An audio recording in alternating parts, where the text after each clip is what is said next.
देवरानी के टिफिन में रात का, जेठानी के टिफिन में ताजा खाना। सारे पकवान तो बनने ही वाले हैं। चलो अब जल्दी से सबके लिए चाय नाश्ते की व्यवस्था कर देती हूँ। सबको काम पर जाने पर देरी भी हो रही है।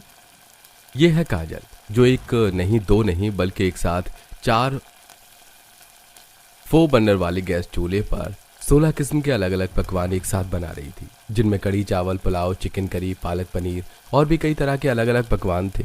तभी काजल चाय और पराठे बनाने लगती है। थोड़े समय बाद काजल की नंद रिया रसोई में आती है। भाभी, मैं आपकी कुछ हेल्प कर दूं? अरे नहीं रिया, सब कुछ बन चुका है। तुम बस बाहर जाकर बैठो, मैं 5 मिनट में सबका टिफिन और चाय नाश्ता लेकर बाहर आती हूँ। भाभी, कभी तो हमें आपकी हेल्प करने दिया कीजिए। आप अकेले कितना कुछ करते हो। अरे नहीं रिया, तुम सब भी तो सारा दिन ऑफिस में काम करके कितना थक जाते हो। अब घर के काम करना तो मेरी ही जिम्मेदारी है ना। तुम जाओ, मैं नाश्ता लेकर आती हूँ।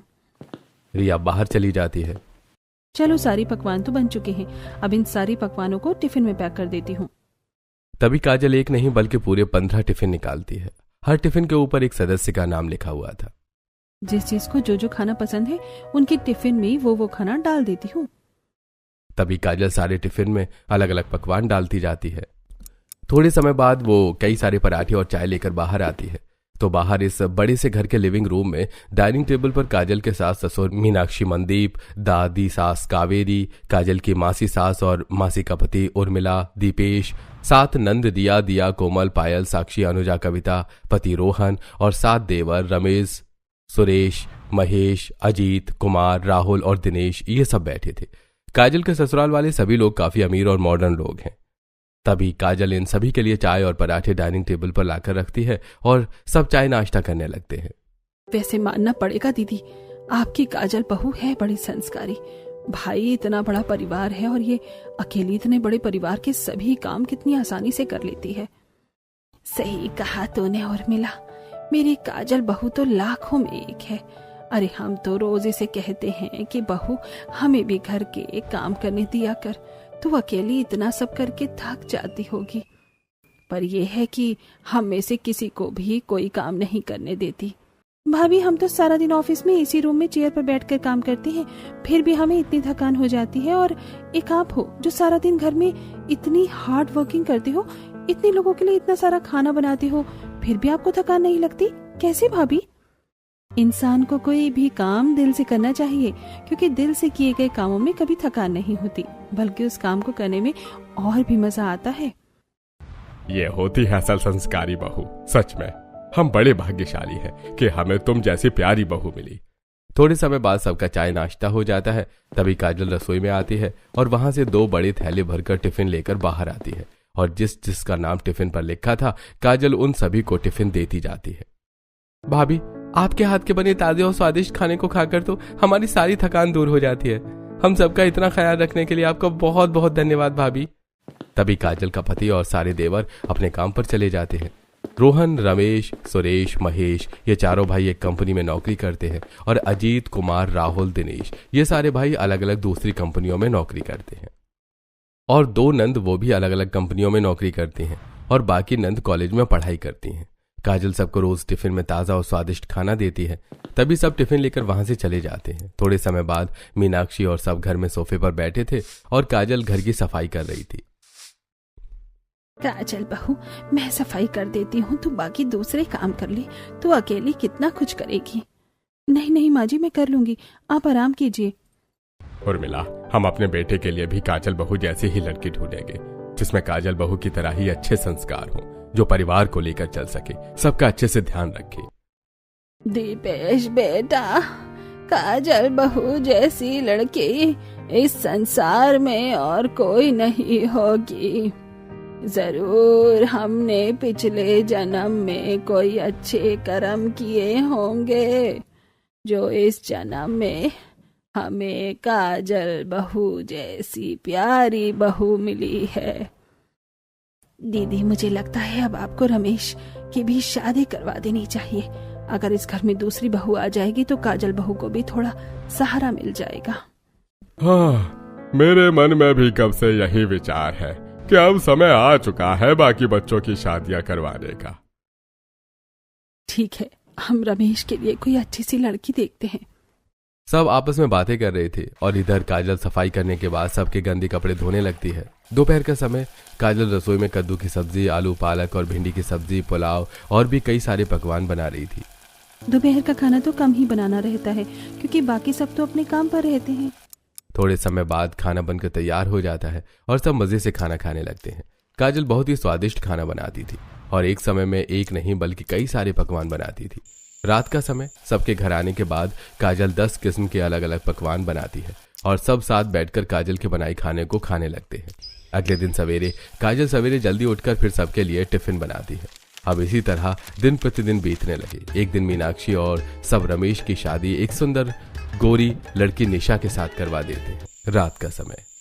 निशा बहू, अब तुम भी इस घर की बहू बन चुकी हो। कल सवेरे जल्दी उठकर तुम अपनी जेठानी के सारे कामों को अच्छे से समझ लो।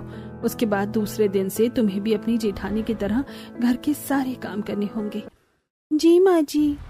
निशा एक अमीर परिवार की मॉडर्न लड़की है। अगले दिन सवेरे के 6 बजे निशा मॉडर्न कपड़े पहनकर कमरे से बाहर रसोई में आती है।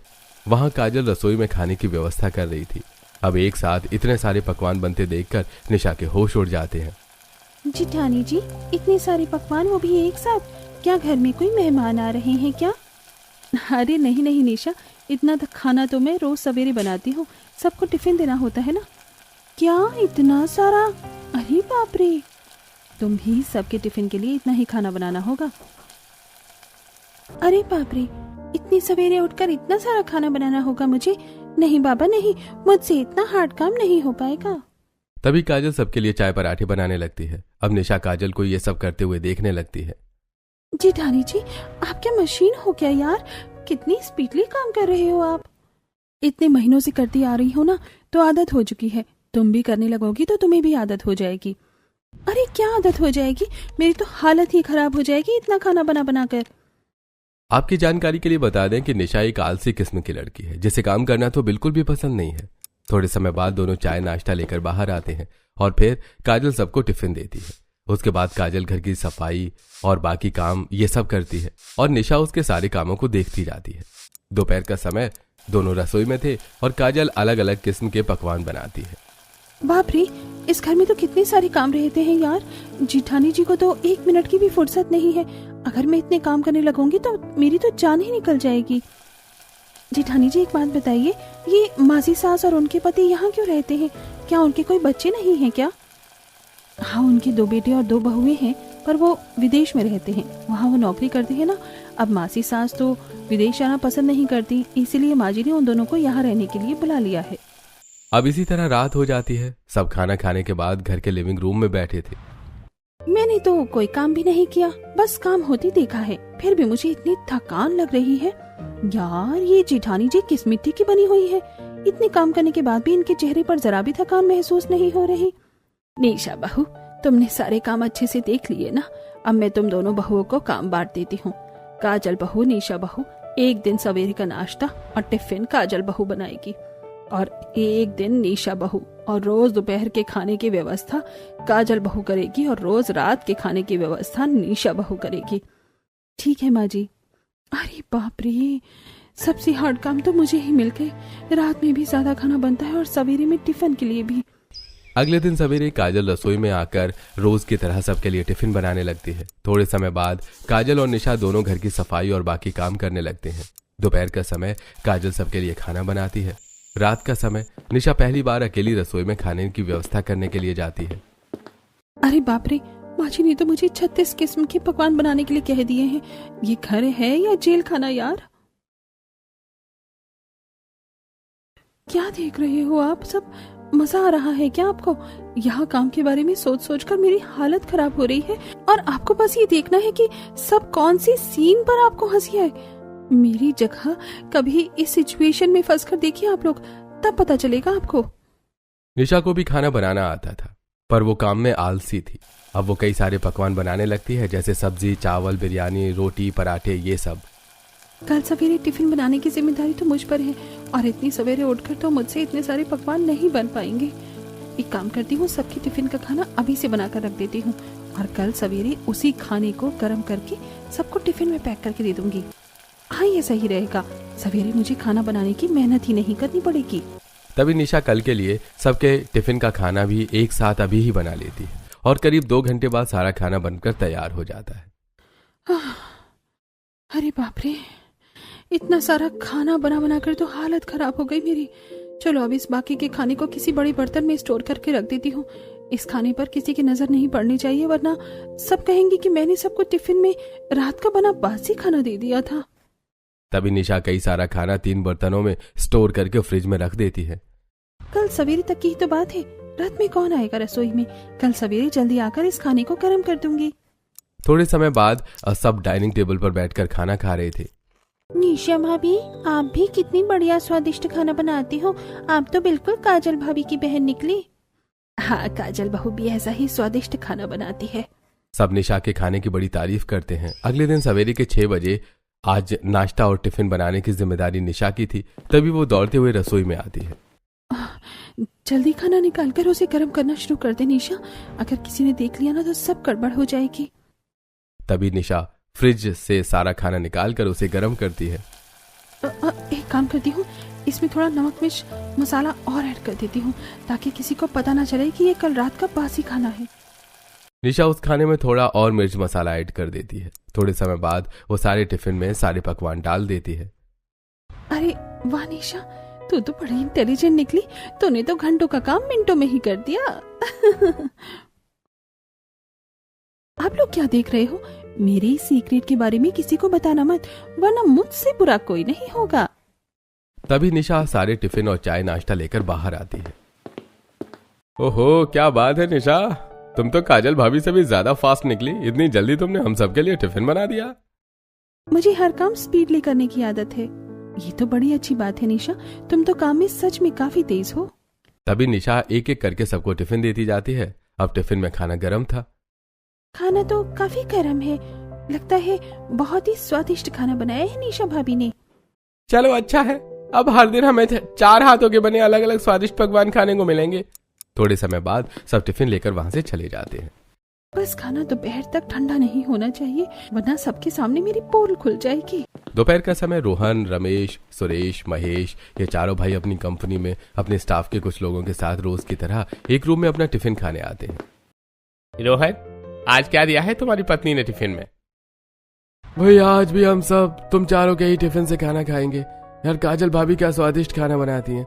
उनके हाथ के बने खाने को खाते ही सारी थकान यूं चुटकी में दूर हो जाती है। भाई रोहन, मैंने तो अपनी पत्नी को कह दिया है कि तुम अब काजल भाभी के पास रोज खाना बनाने सीखने की ट्यूशन लेने जाओगी। ये सुनकर सब हंसने लगते हैं। पर आज का खाना मेरी पत्नी काजल ने नहीं बल्कि रमेश की पत्नी निशा ने बनाया है। ओहो, क्या बात है भाई, चलो देखते हैं हमारे रमेश की पत्नी के हाथ के बने खाने में कैसा स्वाद है। अरे निशा तो काजल से भी अच्छा खाना बनाती है। तुम एक बार निशा के बनाए खाने को खाओगे ना तो तुम सब अपनी उंगलियां तक चाटते रह जाओगे। रोहन के स्टाफ के लोग भी काजल के बनाए स्वादिष्ट पकवान के दीवाने थे। तभी सब खाने के लिए बैठते हैं। अब जैसे रोहन, रमेश, सुरेश, महेश अपने अपने टिफिन खोलते हैं तो उनके टिफिन से काफी गंदी बदबू आने लगती है। उनके टिफिन के अंदर की सब्जी, चावल, रोटियां ये सब बासी हो चुके थे और काफी पानीदार, बदबूदार भी। अरे छी यार, तुम्हारे इन टिफिन के अंदर से तो कितनी गंदी बदबू आ रही है। अरे ये खाना तो खराब हो चुका है भाई। ये खाना तो निशा ने सवेरे ही बनाया है ना, फिर ये इतनी जल्दी बासी कैसे हो गया? अरे ये खाना तो खाया ही नहीं जाएगा। अरे कोई बात नहीं, हमारे टिफिन से खाना खा लो, होता है कभी कभी ऐसा। नहीं दीपक यार, हमने कैंटीन में जाकर खा लेते हैं। चलो रमेश, सुरेश। चारों वो बासी खाना डस्टबिन में फेंक कर कैंटीन में खाना खाने चले जाते हैं। इधर अजीत, कुमार और बाकी लोग भी अपने टिफिन से खाना नहीं खा पाते। निशा भाभी ने हमें टिफिन में बासी खाना दे दिया। इधर रिया और उसकी बहनों का भी यही हाल था। वो भी अपने टिफिन का खाना नहीं खा पाते। रात का समय सब घर आते हैं। निशा, तुमने हमें टिफिन में बासी खाना क्यों दिया था? ये सुनकर सबके होश उड़ जाते हैं। क्या बासी खाना? हाँ माँ, और वो भी इतना बदबूदार था कि उस खाने को खाने का जरा भी मन नहीं कर रहा था। निशा, ये सब क्या है? हम सबको आज बाहर का खाना खाना पड़ा। पर जेठ जी, मैंने तो अच्छा ही खाना बनाया था और सवेरे ताजा ही बनाया था। ताजा बनाया था तो फिर बासी कैसे हो गया था निशा बहू? सवेरे का खाना इतनी जल्दी बासी नहीं होता। हो सकता है माँ जी, गर्मी का मौसम है ना, तो अक्सर इन दिनों में खाना जल्दी बासी हो जाता है। अरे टिफिन तो काजल भाभी भी बनाती हैं, फिर उनका खाना क्यों बासी नहीं होता? उनका बनाया हुआ खाना तो दोपहर तक ताजा और गर्म ही रहता है। देवर जी कोई बात नहीं, हो जाता है कभी कभी। अब निशा तो सबके लिए अच्छा और ताज़ा ही खाना ही बनाती है ना, हम सब उसके बनाए पकवान खाते हैं। हाँ बेटा, गर्मी का मौसम है ना, तो कभी कभी हो जाता है ऐसा। सब शांत हो जाते हैं। अरे बाप रे, बच गई आज तो मैं। अगले दिन काजल सबके लिए टिफिन बनाती है। दोपहर का समय, रोहन सब ऑफिस में अपने टिफिन खा रहे थे। आज तो काजल ने क्या स्वादिष्ट पालक पनीर बनाई है। कड़ी चावल भी बहुत स्वादिष्ट बनाए है भाभी ने। इधर बाकी सभी अपने टिफिन खा रहे थे। अब सबके टिफिन में गर्म और ताजा स्वादिष्ट खाना था। रात का समय, निशा रसोई में फिर से कई सारा खाना बना देती है। कल तो सबको खाना बासी लग रहा था और बदबू भी आ रही थी खाने में। एक काम करती हूँ, खाने में खुशबू वाली दवाई मिला देती हूँ ताकि किसी को खाने से बदबू ना आए। तभी निशा सारे खाने में खुशबू वाली दवाई मिला देती है और खाना थोड़े को 3 बर्तन में रखकर उन बर्तनों को रसोई के ऊपर छज्जे पर रख देती है। अब किसी को शक भी नहीं होगा कि इन बर्तनों में खाना रखा हुआ है। तभी निशा बाकी खाना लेकर बाहर आती है। अगले दिन सवेरे निशा जल्दी रसोई में आकर ऊपर से उन बर्तनों को निकालती है तो एक सब्जी के बर्तन में मरी हुई छिपकली पड़ी थी। अरे ये छिपकली कैसे गिर गई सब्जी में? ये सारी सब्जी तो खराब हो गई यार। तभी निशा उस बर्तन से छिपकली को निकालकर बाहर फेंक देती है। ये सब्जी तो खराब हो गई यार, अब फिर से मुझे इतनी सारी सब्जी बनानी होगी। क्या मुसीबत है ये। एक तो मैं काम से बचने के लिए इतनी मेहनत कर रही हूँ और ऊपर से मेरे काम और ही बढ़ते जा रहे हैं। निशा परेशान होने लगती है। अब और सब्जी बनाने की मेहनत कौन करे। एक काम करती हूँ, यही सब्जी गर्म करके सबके टिफिन में पैक कर देती हूँ। किसी को कहाँ पता चल पाएगा कि इस सब्जी में छिपकली गिरी थी। निशा वही छिपकली गिरी सब्जी को सबके टिफिन में पैक कर देती है और बाहर सबको लाकर वो टिफिन दे देती है। आज तो तुम्हारे बनाए खाने से बदबू नहीं आएगी ना? नहीं जी, रोज रोज ऐसा नहीं होता। तभी सब टिफिन लेकर अपने काम पर चले जाते हैं। दोपहर का समय, रोहन, रमेश और सब जब अपने टिफिन खोलते हैं तो उनके टिफिन से खुशबू आने लगती है क्योंकि निशा ने खाने में खुशबू वाली दवाई मिलाई थी। अरे वाह, आज तो खाने से बड़ी अच्छी महक आ रही है। अब सब टिफिन के अंदर के पकवान खाने लगते हैं तो खाने में जरा भी स्वाद नहीं था। खाना सबको बासी ही लग रहा था। अरे ये निशा भाभी कैसा खाना बना रही है यार। कल उन्होंने ऐसा खाना दिया था कि खाने से बदबू आ रही थी और आज के खाने में जरा भी स्वाद नहीं लग रहा है। ऐसे लग रहा है जैसे हम बासी खाना खा रहे हैं। इधर दिया, आज का खाना कैसा अजीब सा लग रहा है ना। हाँ, ऐसा लग रहा है जैसे हम बासी खाना खा रहे हैं। यार, काजल भाभी के दिए टिफिन में खाने भी तो कभी ऐसा प्रॉब्लम नहीं होती थी, पर जब से निशा भाभी हमें टिफिन दे रही है उनके खाने से तो स्वाद ही नहीं आ रहा है। सब परेशान होने लगते हैं। रात का समय, सब घर आते हैं और फिर से सब निशा को बातें सुनाते हैं। अरे आप लोग समझते क्यों नहीं हो? खाना गर्मी के कारण ऐसा रहा होगा। मैं तो सवेरे सबके लिए ताज़ा ही खाना बना रही हूँ। अब जेठानी जी और मेरे बनाए खाने में थोड़ा तो अंतर होगा ना। अरे तुम लोग बहस मत करो, अक्सर गर्मी के मौसम में ऐसी परेशानियाँ होती हैं। एक काम करो रोहन बेटा, तुम अपने लिए नए टिफिन लेकर आओ। तुम्हारे टिफिन पुराने हो चुके हैं ना, तो इस वजह से भी शायद टिफिन में खाना ताज़ा नहीं रह पा रहा होगा। ठीक है माँ, कल ऑफिस से आते समय मैं सबके लिए नई टिफिन लेकर आऊंगा। तभी सब खाना खाकर अपने अपने कमरों में चले जाते हैं। निशा अपने कमरे में थी। मैं सवेरे जल्दी उठकर इतना सारा खाना नहीं बना सकती, मुझे कुछ ना कुछ तो करना ही होगा। ये जेठानी जी के ताज़ा खाना बनाने के चक्कर में यहाँ मेरी परेशानियाँ बढ़ती ही जा रही हैं। अगर जेठानी जी का ही खाना सबको खराब लगने लगे तो फिर कोई मेरे खाने को नोटिस नहीं करेगा। हाँ, ये सही रहेगा। कल टिफिन बनाने की बारी जेठानी जी की है ना, अब मैं उनके बनाए खाने को ही खराब कर दूंगी ताकि सबको यकीन हो जाए कि खाना सच में गर्मी के कारण बासी हो रहा है।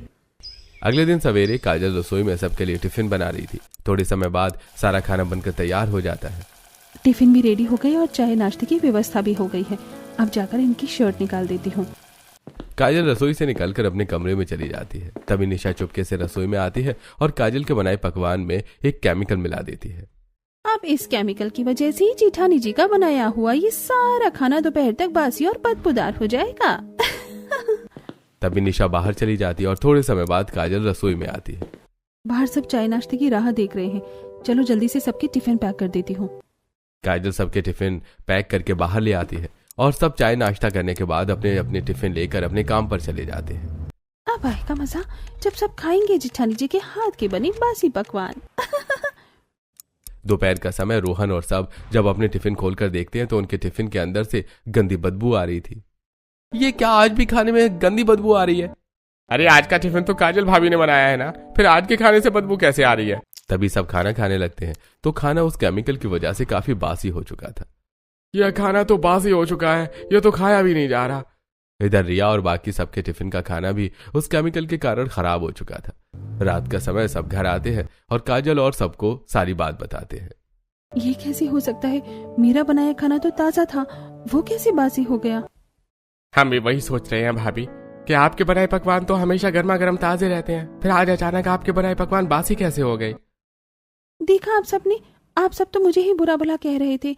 अरे गर्मी का मौसम है इसलिए खाना बासी हो जाता है। हाँ सही कहा निशा ने। मैं एक काम करता हूँ, अभी जाकर सबके लिए नई टिफिन लेकर आता हूँ। क्या है ना, नई टिफिन में खाना जल्दी बासी नहीं होगा। तभी रोहन टिफिन लाने के लिए बाहर चला जाता है। इधर निशा रसोई में खाने की व्यवस्था करने आती है। थैंक गॉड कि मेरे केमिकल की वजह से जिठानी जी के बनाए सारे पकवान बासी और खराब हो गए थे। अब कोई भी मेरे बासी खाने को नोटिस नहीं करेगा। तभी निशा फिर से कई सारा खाना बनाती है और आधा खाना वो कल सबके टिफिन के लिए 2 बड़े बर्तन में डालकर उन बर्तनों को रसोई के ऊपर छज्जे पर रख देती है। अब कल सवेरे भी मैं आराम से उठूंगी और रसोई में आकर सारा खाना गर्म करके सबको टिफिन में पैक करके दे दूंगी। अगले दिन सवेरे के 6 बजे काजल और मीनाक्षी दोनों रसोई में आते हैं। काजल बहू रसोई में देख ले कि किन किन चीजों की कमी है। तभी काजल रसोई में सभी चीजें देखने लगती है। तभी उसकी नजर छज्जे पर रखे उन 2 बर्तनों पर पड़ती है। ये बर्तन ऊपर किसने रखे? देख जरा बहू क्या रखा है इसमें। तभी काजल दोनों बर्तन नीचे उतारती है तो उन दोनों बर्तनों में निशा के बनाए पकवान थे और उन सब्जी, चावल और रोटियों में 3 छिपकलियां मरी पड़ी हुई थी। ये देखकर काजल और मीनाक्षी के होश उड़ जाते हैं। अरे इस खाने में छिपकलियां कैसे गिर गईं? ये खाना यहाँ ऊपर किसने रखा होगा? माँ जी कहीं ऐसा तो नहीं कि ये खाना निशा ने रखा हो? मुझे तो लगता है वो रोज रात को खाना बनाकर सवेरे वही खाना सबको टिफिन में पैक करके देती होगी, तभी तो उसके बनाए पकवान सबको बासी लगते हैं। क्या वो निशा बहू मेरे बच्चों की सेहत के साथ ऐसा खतरनाक खिलवाड़ कर रही है? वो रोज सबको बासी खाना टिफिन में पैक करके दे देती है। मैं उसे छोड़ूंगी नहीं। माँ जी मेरी बात तो सुनिए। काजल मीनाक्षी को कुछ कहने लगती है। तभी काजल वो खाने के बर्तन वापस ऊपर रख देती है और दोनों रसोई से बाहर चली जाती हैं। थोड़े समय बाद निशा रसोई में आती है। चलो अब जल्दी से खाना गर्म करके सबके टिफिन में पैक कर देती हूँ। तभी निशा ऊपर से दोनों खाने के बर्तन निकालती है तो उस बर्तन के अंदर खाने में छिपकलियां पड़ी हुई। अरे यार आज भी खाने में छिपकलियां गिर गई। चलो इन्हें निकाल कर फेंक देती हूँ और यही खाना गर्म करके टिफिन में पैक कर देती हूँ। निशा को अपने ही ससुराल वालों की सेहत की जरा भी चिंता नहीं थी। तभी वो सारा खाना गर्म करके टिफिन में पैक कर देती हैं और सारे टिफिन लेकर बाहर आती हैं। निशा बहू इतनी जल्दी बना लिया तूने टिफिन? जी माँ जी। निशा तुमने अभी ताजा खाना ही बनाकर टिफिन में पैक किया है ना? हाँ जी ठानी जी मैंने अभी ही बनाया है सारा खाना। काजल बहू हमने रसोई में जो मोबाइल में वीडियो रिकॉर्डिंग ऑन करके रखा है, जरा वो मोबाइल लेकर आना। अभी पता चल जाएगा कि निशा बहू ने खाना अभी बनाया है या रात का बना खाना ही टिफिन में पैक करके दे दिया। यह सुनकर निशा के पैरों तले जमीन खिसक जाती है। अरे बाप रे, माँ जी ने रसोई में मोबाइल रखा था, कहीं उसमें सारी चीजें रिकॉर्ड ना हो गई हो। अब क्या करूं? तभी काजल रसोई से मोबाइल लेकर आती है। तभी मीनाक्षी उस मोबाइल में निशा और सबको निशा का वीडियो दिखाती है, जिससे निशा छज्जे पर कल रात का छिपकली का गिरा खाना गर्म करके सबके टिफिन में पैक कर रही थी। ये देखकर सबकी आंखें फटी की फटी रह जाती हैं। ये सब क्या है निशा? तुम हमें छिपकली गिरा खाना टिफिन में दे रही थी। ये खाना तो जहरीला हो चुका है। अगर हम इस खाने को खा लेते तो हमारे साथ पता नहीं क्या हो जाता। बता निशा बहू क्यों किया तूने ऐसा? क्यों तो मेरे बच्चों की सेहत के साथ ऐसा खिलवाड़ कर रही थी? ये सुनकर निशा रोने लगती है। निशा हमारे पति, हमारे देवर जी, हमारी ननद, ये सब हमारी खातिर रात दिन कंपनी में काम करके हमारे लिए पैसे कमाते हैं ताकि हम सब अच्छे से अपना जीवन बिता सके, और तुम इन सबकी सेहत के साथ ऐसा खतरनाक खिलवाड़ कर रही थी। क्यों निशा? मुझे माफ कर दीजिए, मुझसे सवेरे जल्दी उठने की आदत नहीं है, इसलिए मैं रोज रात को ही सबके लिए टिफिन का खाना बना देती थी। मुझे माफ कर दीजिए। माफी नहीं, तुम्हें सजा मिलेगी निशा, और तुम्हारी सजा यह है कि आज से तुम्हारा इस घर से कोई रिश्ता नहीं है। इसी समय इस घर से निकल जाओ और जीवन में कभी यहाँ कदम मत रखना। ये सुनकर निशा के होश उड़ जाते हैं और वो रमेश के कदमों में गिर जाती है। ऐसा मत कहिए रमेश जी, मेरा जीवन बर्बाद हो जाएगा। मैं वचन देती हूँ कि मैं आज के बाद ऐसा कभी नहीं करूंगी। तुम्हारा जीवन बर्बाद हो जाएगा, इस बात की तुम्हें चिंता है, और अगर हमें कुछ हो जाता तो? मैं कसम खाकर कहती हूँ कि मैं आज के बाद ऐसा कभी नहीं करूंगी। निशा सबसे रो रो कर और हाथ जोड़कर माफी मांगती है। माँ जी, देवा जी, हमें निशा को माफ कर देना चाहिए। इसे इसकी गलती का एहसास हो चुका है। ठीक है भाभी, आपके कहने पर मैं इसे माफ कर रहा हूँ। पर निशा, आज से हम सबके लिए टिफिन नहीं बनाएगी। ये दिन में दोनों समय का खाना बनाएगी और भाभी केवल हमारे सवेरे हमारा टिफिन बनाएंगी और कुछ नहीं करेंगी। तभी सब निशा को माफ कर देते हैं। उसके बाद काजल ही रोज सवेरे सबके लिए टिफिन में ताज़ा और स्वादिष्ट खाना बनाती है और निशा दोपहर और रात के खाने की व्यवस्था करती है। जिसके बाद दोनों बहुएं खुशी खुशी अपना काम करके अपने ससुराल वालों के साथ अपना जीवन बिताने लगती हैं।